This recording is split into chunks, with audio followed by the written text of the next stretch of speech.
قرآن مجید عربوں پر نازل ہوا،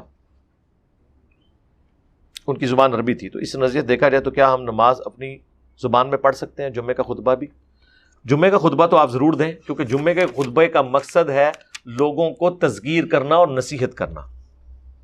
اس میں بھی آپ کو اللہ کی حمد اور درود شریف تو عربی میں پڑھنے ہوں گے، یہ اس کا پروٹوکول ہے۔ باقی تقریر آپ اردو میں، انگلش میں، جس میں کریں، جس طرح اہل حدیث کرتے ہیں، وہی صحیح طریقہ ہے۔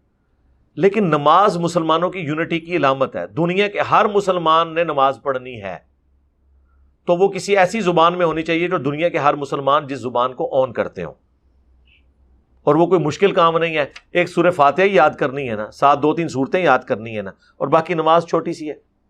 اس کا احساس آپ کو اس وقت ہوگا جب آپ غیر مسلم ملکوں میں، یا جہاں پہ ایسے مسلمان ہیں جن کی لینگویج مختلف ہے، چائنا میں آپ چلے جائیں، آپ کو سمجھ نہیں آتی ان کی زبان، لیکن وہاں پہ بھی آپ دیکھیں مسلمانوں کی مساجد میں آپ مغرب کی، عشاء کی، فجر کی نماز پڑھیں، آپ کو لگے گا آپ اپنے ملک میں پڑھ رہے ہیں، کیونکہ وہ سورۃ الفاتحہ اسی طرح پڑھ رہے ہوں گے جس طرح ہم پڑھتے ہیں۔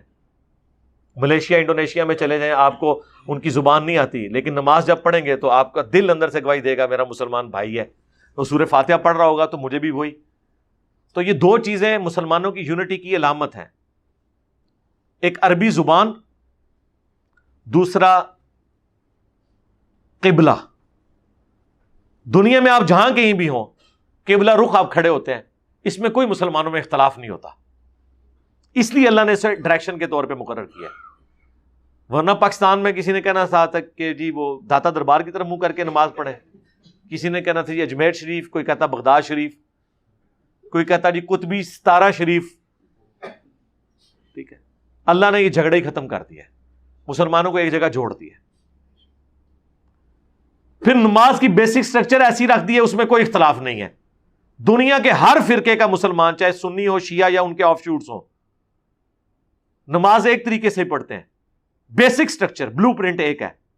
قیام، اللہ اکبر کہہ کے نماز شروع کرنا، سورہ فاتحہ پڑھنا قیام میں، اور ساتھ ایک سورت قرآن کا حصہ ملانا، پھر رکوع کرنا، رکوع کے بعد سیدھے کھڑے ہونا، پھر سجدے میں جانا، 2 سجدوں کے درمیان بیٹھنا، 2 رکعتوں کے بعد بیٹھنا، اور 4 رکعتوں کے بعد بیٹھ کے پڑھ کے سلام پھیر دینا۔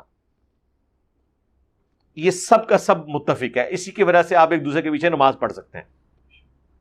باقی رفع الیدین، باقی اختلافات، ان کی وجہ سے یہ نہیں ہوتا کہ حنفی کے پیچھے ایک اہل حدیث نہ پڑھ سکے اور اہل حدیث کے پیچھے ایک حنفی نہ پڑھ سکے، یا شافعی کے پیچھے مالکی نہ پڑھ سکے، ایک مالکی کے پیچھے شافعی نہ پڑھ سکے۔